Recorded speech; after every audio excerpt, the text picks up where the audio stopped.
Hey Gunners, I just am wondering what's going to be your main focus during this bye week? Like, what are you hoping to improve on? For me, it's really just getting healthy. I've had a bunch of bumps and bruises throughout the season. I was dealing with a hamstring issue. Came out last game, pretty beat up. So for me, this week came at the perfect time just to get my body back to where it was when the season started, and really just focus on strength and conditioning, and getting back into the swing of things. Gunnar, I talked to Kalani and Brady about this, but I want to get your thoughts as well. Just about the value of every moment, every experience on, off the field, competing, being with the guys, just because of everything that's happening and everything that's going on. So, Mm-hmm. even if you end up on the 1 yard line, are you still able to enjoy every single play? Yeah, obviously I'd want to get in the end zone, but it's been such a fun season, and the fact that we've even been able to put together a schedule and play as many games that we have.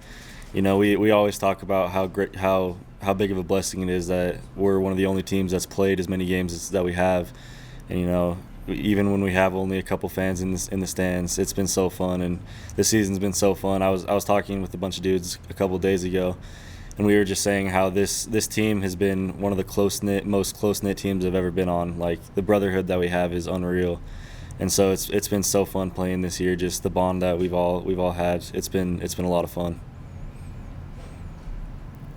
Let's take a question from Jay Drew, and then Jake Hatch, and then Mitch Harper. Hey Gunnar, was there a moment that 2018 season, your freshman season, when the offensive coaches were all new, where you basically said, yeah, this is going to work? You could kind of see the light at the end of the tunnel where success was going to eventually come to you guys? Yeah, it was super promising because towards the end of that season, we saw lots of adjustments, and that's one thing where you have to do in college football. There's going to be defenses that figure you out, and so you're going to have to change. You're going to have to adjust, and so when the coaching staff did that, and we saw results from doing that, I knew it was going to be solid from then on, because their ability to make changes and fit the offense to the players and the personnel that we have. It was really promising, and so it's not a surprise to me that we're seeing the results that we're seeing now. And then what's your conversation like with Zach, like when you come off the field after making a heck of a catch, but you took a pretty good licking? What is that conversation like? Just curious. It's kind of just I don't really care as long as it's a catch. It's just another highlight play. So the thing is, you don't really feel those things during the game. Like, you get a big hit and it hurts, but it goes away because of the adrenaline and just the fun that you're having. And so I would love for him to just throw me across the middle all the time. I'm going to go up and get it for him, and make those plays. So it's a lot of fun. Yeah, Gunnar, how are the ribs feeling today as compared to what they were during the game? They're good. Just got the wind knocked out of me a little bit. Had to take a couple plays off, but nothing major. Feeling pretty good. Now to my real question. I wanted to ask you, in terms of you guys, this offense, Zach is averaging, I think it's somewhere in the 17 yards per attempt in terms of his passes downfield. What about this offense has changed where you guys are attacking downfield more than you ever have before?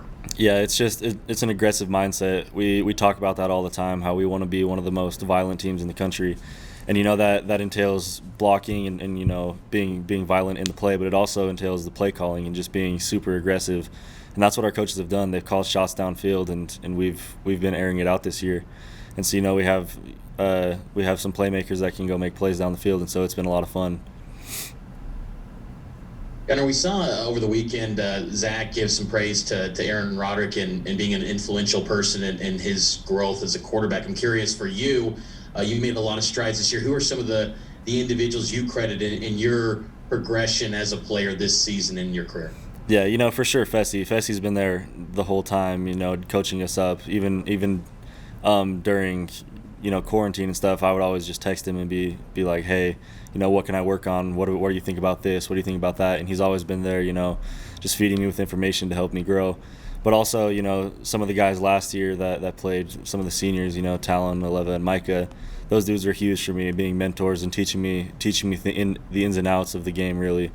And so that I credit to them a lot too. And then, just every day in practice, the competition between us receivers, Dax and Neal, we're always pushing each other, and so I think that's huge too. You're never satisfied. We're always competing for catches. We're always competing for playing time, and so it's been really fun. And as a team, are you guys hoping to get some more games added to the schedule? I know you got 2 more left, but are you guys hoping that some more games get added? Yeah, this team, we want to compete with anybody we can and just get as many opportunities that we can to play, because it is a shortened season. We have had a lot of bye weeks. We have one this week and then 2 more after our next game. And so I think everybody would be really excited if we got a couple more added just to have another opportunity to play.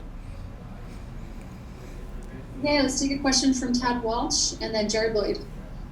Hi, Gunnar. I'm a religion reporter at the Deseret News, and that post-game prayer on Saturday raised a couple of questions for me. I'm curious, does the team pray as a group on game day, separate from that post-game prayer? Yeah, that's one thing that BYU, it really intrigued me to coming here is the religion aspect. We pray before meetings every single day in practice. All throughout the week we open up with a prayer. And before games, we all get together and say a prayer, and then after games, we give our gratitude to God. So that's one thing that's really cool, and I think it's brought us together pretty close as a team. How do you feel about those post-game prayers? Do you like those? Why or why not? No, I love them. Getting together and just showing gratitude to be able to play the game that we love. Just showing gratitude for all the blessings that we've been given, just to be in the positions that we're in, to have the opportunities that we have to play football. Does that change the way you feel about the other team?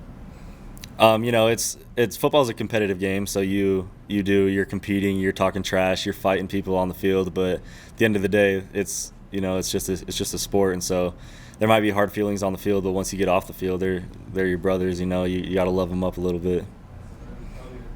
Thanks, Gunnar. Of course.